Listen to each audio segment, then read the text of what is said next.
കോഴിക്കോട്ടെ മാമി തിരോധാനത്തിൽ അന്വേഷണത്തിൽ വീഴ്ചയുണ്ടായെന്ന റിപ്പോർട്ട് പുറത്തു വന്നതിന് പിന്നാലെ പോലീസിനെതിരെ ഗുരുതര ആരോപണവുമായി ആക്ഷൻ കമ്മിറ്റിയും കുടുംബവും ആക്ഷൻ കമ്മിറ്റിയും നേരത്തെ ഇക്കാര്യം സൂചിപ്പിച്ചതാണ്.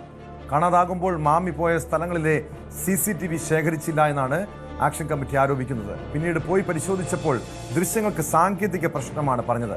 നടക്കാവ് പോലീസ് മാത്രമല്ല വീഴ്ച വരുത്തിയത്. കേസ് അട്ടിമറിക്കാൻ ആരാണ് സമ്മർദ്ദം ചെലുത്തിയതെന്ന് അന്വേഷിക്കണമെന്നും ആക്ഷൻ കമ്മിറ്റി ആവശ്യപ്പെട്ടു. വിശദാംശങ്ങളുമായി കോഴിക്കോട് നിന്ന് MS അനീഷ് കുമാർ ചേരുന്നുണ്ട്. അനീഷ്, ഏറെ ദുരൂഹതകൾ നിറഞ്ഞതാണ് മാമി തിരോധാന കേസ്. പല രീതിയിലുള്ള അട്ടിമറികളും ഈ കേസിൽ ഉണ്ടായി എന്ന് പോലീസിന്റെ അന്വേഷണത്തിൽ വീഴ്ച ഉണ്ടായെന്നും ആക്ഷൻ കമ്മിറ്റി ആരോപിക്കുന്നു. അനീഷിന്റെ ഒപ്പം ആക്ഷൻ കമ്മിറ്റിയും കുടുംബാംഗങ്ങളും ഉണ്ടെന്നാണ് മനസ്സിലാക്കുന്നത്. എന്താണ് അവർ ഇപ്പോൾ ഈ വിഷയവുമായി ബന്ധപ്പെട്ട് മാധ്യമങ്ങളെ കാണാനുണ്ടായ കാരണം? എന്താണ് അവർ പറയുന്നത്?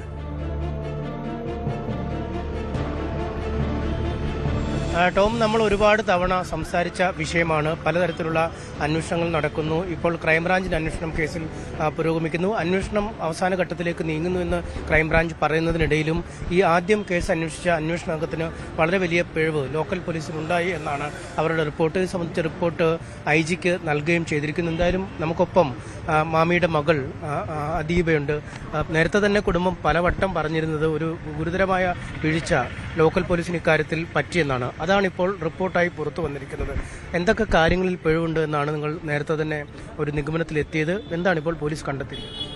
നമ്മൾ ഫസ്റ്റ് മുതൽ തന്നെ പറഞ്ഞിട്ടുണ്ടായിരുന്നു, ഇവിടെ കാര്യമായിട്ട് ഫസ്റ്റുള്ള ഡേയ്സ്, അതായത് ആ ഗോൾഡൻ ഹവേഴ്സ് അവർ എഫിഷ്യൻ്റായിട്ട് അന്വേഷിച്ചില്ല. പിന്നെ നമ്മളുടെ ഒരു കസിൻ ഉണ്ട്, റിട്ടയർഡ് പോലീസ് ഓഫീസറാണ്. അപ്പോൾ അവരോട് പറഞ്ഞിരുന്നു കാടിളക്കി മുകളിൽ നിന്ന് അന്വേഷിക്കേണ്ട എന്ന് പറഞ്ഞു. അപ്പോൾ എന്തോ ഒരു ഹോൾഡ് അവിടെ ഉണ്ട് എന്നുള്ളത് നമുക്ക് മനസ്സിലായി. നമ്മൾ ഇപ്പം മിസ്സായത് ബേബി മെമ്മോറിയൽ ഹോസ്പിറ്റലിൻ്റെ ഓപ്പോസിറ്റ് നിന്നാണ്. അവിടെയാണ് ഇപ്പോൾ ഓഫീസ്.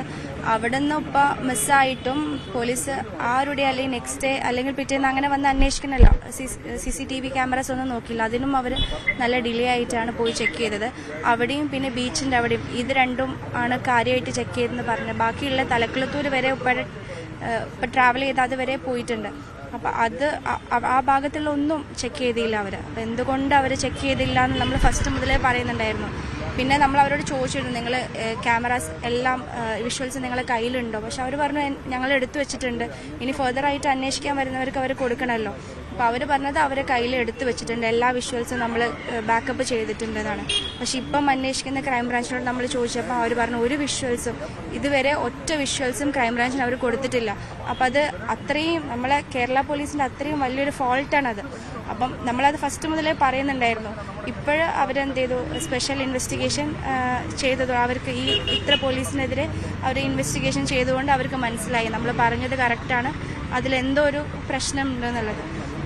ഇത്രയും കാലമായിട്ട് എൻ്റെ ഉപ്പനെ വെയിറ്റ് ചെയ്തിരിക്കുകയാണ് നമ്മളെല്ലാവരും. അപ്പം എന്തെങ്കിലും ഒരു നല്ല റിപ്പോർട്ട് ഉപ്പയ്ക്ക് എന്ത് പറ്റി അല്ലെങ്കിൽ ഉപ്പ എവിടെ ഉള്ളത്, എന്തെങ്കിലും ഒരു പോസിറ്റീവായിട്ടുള്ള ഒരു ന്യൂസ് പ്രതീക്ഷിച്ചാണ് നമ്മളിരിക്കുന്നത്. നമുക്കിപ്പോഴും ട്രസ്റ്റ് ഉണ്ട്, നമ്മളെ പോലീസ് എന്തായാലും തെളിയിച്ച് തരും എന്നുള്ളൊരു വിശ്വാസമുണ്ട്. പക്ഷേ അതിൽ ഭയങ്കര സങ്കടമാണ്, ഇതുവരെ ഒന്നും ആയിട്ടില്ല. ഈ DC ആ കെട്ടിടത്തിൽ തന്നെ ഒരുപാട് ക്യാമറകളുണ്ടല്ലേ? പിന്നീട് ബീച്ചിലെ ഒരു കെട്ടിടത്തിലേക്ക് എത്തിയെന്നും പറഞ്ഞു അല്ലേ? ഈ ആക്ഷൻ കമ്മിറ്റി ഈ ക്യാമറകളുടെ പരിശോധന അല്ലേ? ബീച്ചിലെ ഒരു ബിൽഡിങ്ങിൽ അദ്ദേഹം അവസാനം എത്തിയിരുന്നതായി ചില കാര്യങ്ങളുണ്ട്. പക്ഷേ അത് സംബന്ധിച്ച കോൾ രേഖകൾ നോക്കിയില്ല. അല്ലെങ്കിൽ ഈ പിന്നീട് അവസാനം കണ്ട കെട്ടിടത്തിലെ കുറേ ആളുകൾ വന്ന് തെളിവെടുക്കുന്നു, അവിടെ CCTV അങ്ങനെയൊക്കെ കുറേ കാര്യങ്ങളുണ്ട്. ഞങ്ങൾ പറഞ്ഞിരുന്നു CCTV അവിടെ അന്ന് കണ്ട ആളുകളെയൊക്കെ ക്രൈംബ്രാഞ്ച് കണ്ടെത്തിയിരുന്നതാണ്. പക്ഷേ CCTV ഫുട്ടേജ് എടുത്തില്ല. അന്ന് ഞങ്ങൾ പറഞ്ഞ സമയത്തും CCTV ഫുട്ടേജ് കാര്യമായിട്ട് എടുത്തില്ല. പോലീസ് പറഞ്ഞ ഭാഷ എന്താണെന്ന് പറഞ്ഞിട്ടുണ്ടെങ്കിൽ CCTV ഫുട്ടേജ് എടുക്കാൻ വേണ്ടിയിട്ട് ആ സൗത്ത് ബീച്ചിലെ ബിൽഡിങ്ങിൽ പോയ സമയത്ത് ഈ കടൽക്കാറ്റ് വന്നതിന് ശേഷം ആ ക്യാമറ കേടായി പോയി എന്നാണ് പറഞ്ഞത്. അത് പോലീസ് പറയേണ്ട ഇതാണ് നമ്മളോട്. അതാണ് അവർ വളരെ ലാഘവത്തോടെ പറഞ്ഞത്. അവർക്കെന്തോ ഞങ്ങൾക്ക് തോന്നിയത് ഈ അന്വേഷണ ഉദ്യോഗസ്ഥർക്ക് ഇത് വേണ്ട രീതിയിൽ ഇതൊരു സിമ്പിൾ കേസായിട്ടാണ് അവർ കണ്ടത്. മാമി തിരോധാനവുമായി ബന്ധപ്പെട്ട് അവർ സിമ്പിൾ കേസായിട്ടാണ് അവർ കണ്ടതെന്നാണ് ഞങ്ങൾക്ക് തോന്നുന്നത്. അപ്പോൾ അന്ന് ശരിയായ രീതിയിൽ ഇത് അന്വേഷിച്ചിരുന്നെങ്കിൽ ഈ മാമി കേസിന് മാമിക്ക് എന്ത് സംഭവിച്ചു എന്ന് ഇപ്പം നമ്മൾ ചർച്ച ചെയ്യേണ്ട ആവശ്യമില്ലായിരുന്നു.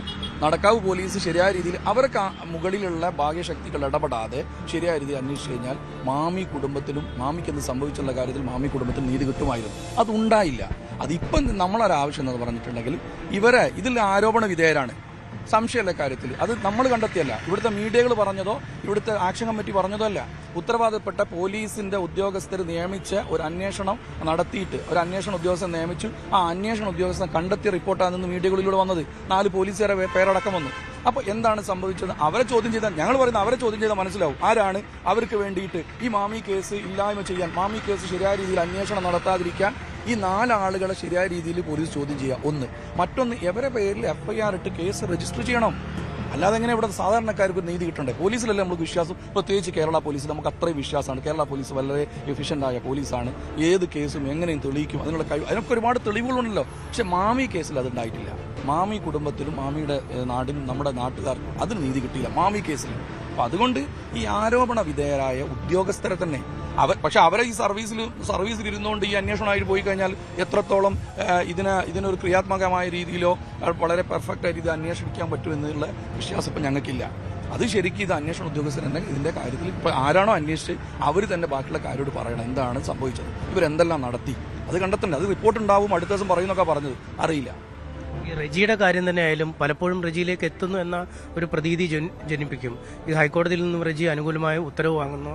പിന്നീട് ഇവർ ചോദിക്കുന്ന ചോദ്യങ്ങൾക്ക് മാധ്യമങ്ങളോട് സംസാരിക്കുമ്പോൾ തന്നെ പരസ്പര വിരുദ്ധമായി പറയുന്നു. റെജി എന്നൊരു കഥാപാത്രം പലപ്പോഴും ദുരൂഹമായി നിൽക്കുന്നില്ല. ഈ റെജി ആണ് മാമിയുടെ സന്തത സഹചാരിയായിട്ടുള്ള ഡ്രൈവറായിരുന്നു. അന്ന് ഈ ആദ്യഘട്ടത്തിൽ ഇങ്ങനെ മാമിക്ക് ഇത് സംഭവിച്ച സമയത്ത് റെജിയുടെ വീടിന്റെ അടുത്ത് പോയിട്ട് CCTV പരിശോധിക്കണമെന്ന് മാമി കുടുംബം പറഞ്ഞു. അന്നപ്പോൾ എന്താണ് SHO പറഞ്ഞത്? അത് നിങ്ങൾ പോയി പരിശോധിക്കും. മാമി കുടുംബത്തിനോട് പറയാ, ഉത്തരവാദപ്പെട്ട മാമി കുടുംബത്തിലോ റിട്ടയർഡ് പോലീസ് ഉദ്യോഗസ്ഥരുണ്ടായി അദ്ദേഹത്തോട് പറഞ്ഞെന്താ, നിങ്ങൾ പോയി അത് പരിശോധിക്കും. അതാണോ പോലീസ് പറയേണ്ടത്? ഏത് സംശയത്തിനും, വളരെ ചെറിയതായിട്ടുള്ള സംശയത്തിനെ പോലും നമ്മൾ എന്താക്കണം, അതിന്റെ പുറകെ പോകണ്ടേ പോലീസ്? അങ്ങനെയല്ലേ കേസുകൾ തെളിയിക്കാൻ പറ്റുള്ളൂ. പോലീസ് അത് ഉണ്ടായിട്ടില്ല. അപ്പൊ നമ്മൾ മനസ്സിലാക്കുന്നത് പോലീസിന് ഇത് തെളിയിക്കേണ്ട എന്നുള്ള ഒരു ഓർഡർ ഉണ്ടായിരുന്നു. അതല്ലാതെ കാടോളക്കി അന്വേഷണം വേണ്ടെന്ന് പോലീസ് പറഞ്ഞില്ല. അതൊക്കെ അതിന്റെ ഭാഗമല്ലേ. അപ്പൊ ഇത് മനസ്സിലാവുന്ന പറഞ്ഞിട്ടുണ്ടെങ്കിൽ ആ സമയത്ത് അങ്ങനെ പോലീസ് പറയാൻ പറ്റുമോ? ഇതിൽ കാടോളക്കി അന്വേഷണം വേണ്ട, ഇതൊരു ഫയൽ കുത്തിക്കെട്ടിയാൽ മതി. പോലീസ് ഭാഷയാണല്ലോ, ഫയൽ കുത്തിക്കെട്ടിയാൽ മതി എന്നാ പറഞ്ഞത്. അപ്പൊ നമുക്ക് മനസ്സിലാവുന്നതാ ഇപ്പോഴുള്ള ആളുകളല്ല, ഇവരെ വിശ്വസിച്ചല്ലേ പല സമയത്തും മാമി കുടുംബം നിന്ന് ഈ അന്വേഷണ ഉദ്യോഗസ്ഥരെ ഇന്ന് ആരോപണ വിധേയരായിട്ട് ക്രൈംബ്രാഞ്ചിന്റെ അന്വേഷണ റിപ്പോർട്ടിന്റെ അടിസ്ഥാനത്തിൽ IG നിർദ്ദേശിച്ച ഈ DYSP കണ്ടെത്തിയ ആ റിപ്പോർട്ടിൽ ഇവരെ ആരോപണ വിധേയർ ഇന്ന ആൾക്കാരാണെന്ന് ഇവരെ വിശ്വസിച്ച മാമി കുടുംബം ഒരുപാട് കാലം നിന്നത്. അതിനുശേഷം 8 മാസത്തിന് ശേഷം ആക്ഷൻ കമ്മിറ്റി വന്നത്. ഈ പോലീസുകാരെ വിശ്വാസമായിരുന്നു, മാമി കുടുംബത്തിന് വിശ്വാസം. തലക്കളത്തൂരിലേക്ക് എത്തി എന്ന് പറയുന്നു. പക്ഷെ തലക്കളത്തൂരിൽ നിന്ന് എങ്ങോട്ട് പോയെന്നോ അല്ലെങ്കിൽ അവിടുന്ന് എന്തെങ്കിലും കാര്യങ്ങൾ കണ്ടെത്താനോ ഫോൺ കണ്ടെത്താനോ അങ്ങനെ ഒന്നും കഴിയുന്നുമില്ല അല്ലേ. അവിടെ വെച്ച് അവസാനിക്കുന്നു, പിന്നെ ഒരു വിവരവുമില്ല. മറ്റു ചില കഥകൾ പിന്നീട് മെനയുകയും ചെയ്യുന്നു. അങ്ങനല്ലേ ഏതൊരു ഒരു ക്രൈം നോക്കിയാൽ നമുക്കറിയാം അത് തെളിയിക്കണ്ട എന്നുള്ളതാണെങ്കിൽ അതിന് പുറകെ കുറേ സ്റ്റോറീസ് ഉണ്ടാവും. ആ സ്റ്റോറിയുടെ പിന്നാലെ പോലീസ് ഓടി. അതാണ് മാമിയുടെ കേസിലും ശരിക്കും സംഭവിച്ചത്. ശരിക്കും പോലീസ് എന്ന് പറഞ്ഞാൽ കഥയുടെ പിറകിൽ ഓടാനുള്ളതല്ലല്ലോ. എന്താന്ന് ഫാക്ട്? പോലീസിന് കിട്ടുന്നൊരു ഗോൾഡൻ ഹവേഴ്സ് ഉണ്ടാവും. ആ ഹവേഴ്സിൽ അവൾക്ക് കളക്ട് ചെയ്യാൻ പറ്റുന്ന പ്രൂഫുകൾ മുഴുവൻ അവരെന്ത് ചെയ്യണം, ആ സമയം കൊണ്ട് ചെയ്യണം. മാമി മിസ്സായെന്ന് നമുക്ക് മനസ്സിലാവുന്നത് ഓഗസ്റ്റ് 21-ാം തീയതിയാണ്. 22-ാം തീയതിയാണ് നമ്മൾ കേസ് ഫയൽ ചെയ്യുന്നത്, FIR ഫയൽ ചെയ്യുന്നത്. ആ ദിവസം തന്നെ രാത്രി അവരെന്ത് ചെയ്യണം, അവർക്കറിയാം, ലൊക്കേഷൻ നോക്കിയാൽ അറിയാം CD ടവറിന്റെ അടുത്തുനിന്ന് മുതൽ ലാസ്റ്റ് തലക്കുളത്തൂർ വരെ പോയിട്ടുണ്ട് എന്നുള്ളത്. അവിടെ മുതൽ തുടങ്ങണ്ടേ, അന്ന് രാത്രി തുടങ്ങണ്ടേ? ഒന്നുമില്ല, മിനിമം പിറ്റേന്ന് രാവിലെ തുടങ്ങണ്ടേ പോലീസ് അന്വേഷണം? പക്ഷേ CD ടവറിൽ പോലീസ് എത്തുന്നത് 25-ാം തീയതി. അവിടെ ലാഗിങ് വന്നു. തലക്കുളത്തൂരാണ് ലാസ്റ്റ് ലൊക്കേഷൻ എന്ന് കണ്ടു. തലക്കുളത്തൂർ CD ടവറിന്റെ അടുത്തുനിന്ന് തലക്കുളത്തൂർ വരെ 65ഓളം CCTV ക്യാമറകളുണ്ട്. ഒന്നും പോലീസ് പരിശോധിച്ചില്ല എന്ന് നമ്മൾ അന്നേ പറയുന്നു.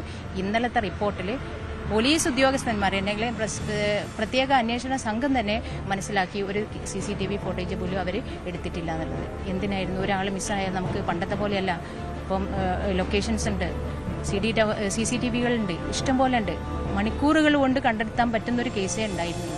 അത് ഈ നടക്കാവ് പോലീസിന്റെ അനാസ്ഥ കൊണ്ട് ആണ് ഈ 2 വർഷവും 2 മാസവുമായിട്ട് പോയത്. അപ്പം ഇവരോട് ചോദിച്ചാൽ അറിയാം ഇവരെന്തുകൊണ്ട് അതിർത്തില്ല എന്ന്. ഇവർ ആൻസറബിൾ ആണ് അതിന്. ഒരു മനുഷ്യനാണ് മിസ്സായത്. ഇപ്പം എന്താണ്, ഇപ്പം 2 വർഷവും 3 മാസവും കഴിഞ്ഞിരിക്കുന്നു അല്ലേ. നിങ്ങളിങ്ങനെ പ്രതീക്ഷയോടുകൂടി ഓരോ ദിവസവും കാത്തിരിക്കുന്നു. ഈ ക്രൈംബ്രാഞ്ച് എന്താണ് പറയുന്നത്? ക്രൈംബ്രാഞ്ച് ഇപ്പോഴുള്ള അവരുടെ അവസ്ഥ എന്ന് പറയുന്നത് നമ്മൾ മീഡിയയിലൊക്കെ കണ്ടിട്ടാണ് നമ്മൾ അറിയുന്നത്. ഒരു ഫോണിൻ്റെ ഒരു ഫോറൻസിക് റിപ്പോർട്ടിന് വെയിറ്റ് ചെയ്യാന്നുള്ളത് നമ്മൾ അറിഞ്ഞു. അത് എത്ര കാലമായി? അതിപ്പോൾ 6 മാസത്തിനടുത്തായി ആ വെയിറ്റിംഗ് തുടങ്ങിയിട്ട്. ഇങ്ങനെ തന്നെ നമ്മൾ നേരത്തെയും റേറ്റ് ചെയ്തിരുന്നു. ടവർ ലൊക്കേഷൻ, ഡംപ് ടവർ ലൊക്കേഷന് നമ്മൾ 8 മാസമാണ് തലക്കുളത്തൂര് ടവർ ഡംപ് ലൊക്കേഷൻ കിട്ടാൻ വേണ്ടിക്കൊണ്ട് മാമി കുടുംബം 8 മാസമാണ് വെയിറ്റ് ചെയ്ത്. നടക്കാ പോലീസ് നമ്മൾ ഓരോ വീക്കിലും നമ്മൾ പോകുന്ന സമയത്ത് അടുത്തയാഴ്ച കിട്ടും എന്ന് പറഞ്ഞ് വെയിറ്റ് ചെയ്യുന്നത്. ഒരു ടവർ ഡംപ് ലൊക്കേഷൻ കിട്ടാൻ 8 മാസം വേണം, അതോ 8-6 മാസം വേണം. അപ്പോൾ അവിടെ തന്നെ നമുക്കറിയാം അവർ കണ്ടുപിടിക്കാൻ അല്ല, മാമിക്ക് എന്ത് പറ്റിയെന്നുള്ളത് കണ്ടുപിടിക്കാനല്ല, അതിൻ്റെ തെളിവുകളൊക്കെ നശിപ്പിക്കുന്ന ഒരു സമയം വരെ നമ്മളിങ്ങനെ ലാഗ് ചെയ്ത് കൊണ്ടുപോകായിരുന്നു എന്നുള്ളത് നമുക്ക് മനസ്സിലായി. 3 മാസം കൊണ്ട് ഏകദേശം സംഭവങ്ങളൊക്കെ മിസ്സാവും. 6 മാസം കൊണ്ട് മിക്കവാറും പോയി കിട്ടും. ആ സമയം വരെ നമ്മളിതാ ഇത് ജസ്റ്റ് നാളെ അടുത്ത മൺഡേ ഓരോ ഡേറ്റ് നമുക്ക് ഇങ്ങനെ തരാമെന്ന്. അപ്പോൾ നമ്മളിങ്ങനെ ഈ പോലീസിനെയും പ്രതീക്ഷ, അവർക്കും ഇല്ലേ കുടുംബമൊക്കെ, വീട്ടിലെ ഉമ്മയും പെങ്ങന്മാരും മക്കളൊക്കെ അല്ലേ. അപ്പോൾ അവർ മനുഷ്യരാണെന്ന് വിചാരിച്ചു. ഡിപ്പാർട്ട്മെന്റ് എന്നതിലപ്പുറം പോലീസ് ഡിപ്പാർട്ട്മെന്റ് ഒരു മനുഷ്യനല്ലേ, ഒരു മനുഷ്യൻ ഇങ്ങനെ പെട്ടെന്ന് മിസ്സാവല്ലേ. ടോം, അതാണ് ഇവർ പറയുന്നത്. കാരണം ഈ കേസിന്റെ ആദ്യഘട്ടം മുതൽ പറയുന്നുണ്ട്, ഈ കേസിന്റെ സുവർണ്ണ നിമിഷങ്ങൾ അവർ നഷ്ടപ്പെടുത്തി കളഞ്ഞിരുന്നു. CCTV ദൃശ്യങ്ങളടക്കം പരിശോധിച്ചില്ല. ബിസിനസ് ഇടപാടുകൾ, സാമ്പത്തിക ഇടപാടുകൾ, ഡ്രൈവർ റെജിയുമായി ബന്ധപ്പെട്ട കാര്യങ്ങൾ, അങ്ങനെ ഒരുപാട് പഴുതുകളാണ് ആദ്യം മുതൽ തന്നെ പോലീസ് അവശേഷിപ്പിച്ചത്. ഏറ്റവും ഒടുവിൽ അന്വേഷണ സംഘം ഇക്കാര്യങ്ങളിൽ പിഴവ് പറ്റിയെന്ന് പറയുന്നതുകൊണ്ട് കുടുംബത്തിന് യാതൊരു ആശ്വാസവും ലഭിക്കുന്നില്ല. ഒപ്പം മാമിയെ കണ്ടെത്താൻ അന്വേഷണ സംഘത്തിന് കഴിയുന്നുമില്ല. ഒരു ഫോൺ പരിശോധനയുടെ ഇപ്പോൾ 6 മാസത്തിലധികം കാത്തിരിക്കുന്ന കാഴ്ചയുമാണ്. എന്തായാലും വീഴ്ച പോലീസ് സമ്മതിച്ചിരിക്കുന്നു എന്നത് മാത്രമാണ് ഇപ്പോൾ ഈ കേസിൽ സംഭവിച്ചിരിക്കുന്നത്. കേട്ടോ, തീർച്ചയായും ഗുരുതരമായിട്ടുള്ള വീഴ്ചയാണ് മാമി തിരോധാന കേസിന്റെ അന്വേഷണത്തിലുണ്ടായത്. അനീഷ്, എങ്ങനെയാണെങ്കിൽ ഇപ്പോൾ കുടുംബം, കാരണം അവർക്ക് നീതി കിട്ടണം, മാമിയെ കണ്ടെത്താൻ കഴിയണം, അതിനുവേണ്ടിയുള്ള നിയമ പോരാട്ടത്തിലാണ്, നാളുകളായി അതിനുവേണ്ടിയുള്ള നിയമ പോരാട്ടത്തിലാണ്. ഈ വീഴ്ച വരുത്തിയാണ് പോലീസ് തന്നെ പറയുന്നുണ്ട് അന്വേഷണത്തിൽ വീഴ്ച ഉണ്ടായെന്ന്. അങ്ങനെയെങ്കിൽ ആ വീഴ്ച വരുത്തിയവർക്കെതിരെ നടപടി ആവശ്യമല്ലേ? അത്തരമൊരു ആവശ്യവും കുടുംബം ഉന്നയിക്കുന്നുണ്ടോ? അതീപ, ഈ വീഴ്ച നേരത്തെ തന്നെ പറഞ്ഞിരുന്നു, ഇപ്പോൾ റിപ്പോർട്ടായി പുറത്തു വന്നിരിക്കുന്നു. ഈ ഉദ്യോഗസ്ഥർക്ക് വീഴ്ച പറ്റിയെങ്കിൽ അതിൻ്റെ ഗോൾഡൻ അവേഴ്സ് നഷ്ടപ്പെടുത്തി, പല തെളിവുകളും നഷ്ടപ്പെടുത്തി. അങ്ങനെയാണെങ്കിൽ ഇവർക്കെതിരെ എന്തെങ്കിലും നടപടികൾക്ക് നിങ്ങൾ ഒരു ആവശ്യം ഉന്നയിക്കുന്നുണ്ടോ? അവർ ഉത്തരം പറയണ്ടേ? അതെ, നമ്മൾ പറഞ്ഞിട്ടുണ്ടായിരുന്നു അങ്ങനെ എന്തെങ്കിലും നടപടി സ്വീകരിക്കണം, കേസ് കൊടുക്കണം എന്നുള്ള രീതിയിൽ. ഇപ്പം തുടക്കത്തിൽ എഫിഷ്യൻ്റായിട്ട് ഇവർ അന്വേഷിച്ചിട്ടുണ്ടെങ്കിൽ, മീൻസ് ആദ്യത്തെ ആ ഒരു 2 ദിവസം അല്ലെങ്കിൽ 1 ദിവസം എന്തോ കൂടുതൽ ഉപ്പ ഈ തലക്കുളത്തൂർ സ്ഥലത്ത് ഏതൊരു വീട്ടിൽ അവിടെ ഉണ്ടായിരുന്നു എന്നുള്ള രീതിയിൽ പറയുന്നുണ്ടായിരുന്നു. കറക്റ്റാണോ നമുക്കറിയില്ല, പോലീസുകാർ തന്നെയായിരുന്നു പറഞ്ഞത്.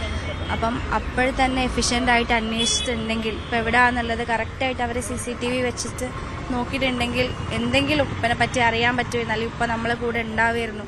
അപ്പം ആദ്യത്തെ അവരുടെ മിസ്റ്റേക്ക് തന്നെയാണ്. അവർ എന്തുകൊണ്ട് അവർ അന്വേഷിച്ചില്ല, എന്തുകൊണ്ട് അവർ എഫിഷ്യൻ്റായിട്ട് അന്വേഷിച്ചിട്ടില്ല, അതിൻ്റെ ഒരു റിസൾട്ടായിട്ടാണ് ഇപ്പം നമ്മളിവിടെ ഇത്രയും 2 കൊല്ലമായിട്ട് വെയിറ്റ് ചെയ്യേണ്ട ആവശ്യം വരുന്നത്. മറ്റേത് അവർ എളുപ്പത്തിൽ നമുക്ക് ഫൈൻഡ് ചെയ്യാൻ വേണ്ടി പറ്റുമായിരുന്നു. അത്രയും അവർ ലാഗാക്കി. എന്തുകൊണ്ടാണെന്നറിയില്ല. അതിൻ്റെ ബിഹൈൻഡ് ആരെങ്കിലും ഉണ്ടെങ്കിൽ അവരോട് ചോദിച്ച് അവരെ ക്വസ്റ്റ്യൻ ചെയ്താൽ മനസ്സിലാവും. ആരെങ്കിലും പറഞ്ഞിട്ടാണോ അല്ലെങ്കിൽ എങ്ങനെ മനഃപൂർവ്വം ചെയ്തതാണോ എന്നുള്ളത് നമുക്കറിയില്ല. നടപടി ആവശ്യം കുടുംബം തീർച്ചയായിട്ടും ഉണ്ട്. കാരണം നമ്മൾ ഈ പോലീസ് ഉദ്യോഗസ്ഥന്മാരെ ആശ്രയിച്ചാണ്, ഡിപ്പെൻഡ് ചെയ്തുകൊണ്ടാണ് ശരിക്കും ആ ഒരു വർഷം നടക്കാവ് പോലീസിനെ ഡിപ്പെൻഡ് ചെയ്താൽ നമ്മൾ നിന്നത്. ഇന്നോ നാളെയോ റിസൾട്ട് തരുന്നുള്ളത്.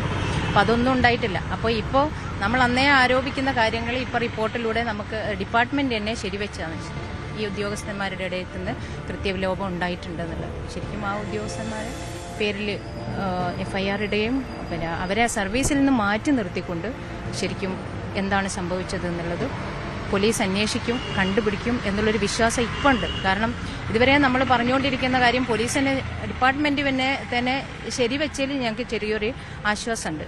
അപ്പം തീർച്ചയായിട്ടും അടുത്ത ദിവസങ്ങളിൽ തന്നെ ഈ ഉദ്യോഗസ്ഥന്മാർക്കെതിരായിട്ട് നടപടിയും അവരുടെ വിശദീകരണങ്ങളും ഒക്കെ ഉണ്ടാവും എന്നുള്ളതാണ് നമ്മൾ പ്രതീക്ഷിക്കുന്നത്. അതാണ് ഇപ്പോഴും അന്വേഷണ സംഘത്തിൽ പ്രതീക്ഷ അർപ്പിക്കുന്നുണ്ട്. ഈ അവസാനമായി പറഞ്ഞ ഈ പരിശോധനാ ഫലമെങ്കിലും കിട്ടുമ്പോൾ ഈ കേസിലൊരു തീരുമാനം ഉണ്ടാകും. എന്താണ് സംഭവിച്ചതെന്ന് കൃത്യമായി ഒരു കണ്ടെത്തലിലേക്ക് അന്വേഷണ സംഘം എത്തും എന്ന് തന്നെയാണ് ഇവർ കരുതുന്നത്. കേട്ടോ, യെസ്, വ്യക്തമാണ്. MS അനീഷ് കുമാറാണ് കോഴിക്കോട് നിന്ന് വിവരങ്ങൾ നൽകിയത്. മാമി തിരോധാന കേസിൽ അന്വേഷണത്തിൽ വീഴ്ച വരുത്തിയ ഉദ്യോഗസ്ഥർക്കെതിരെ നടപടിയും കുടുംബം ആവശ്യപ്പെടുന്നു.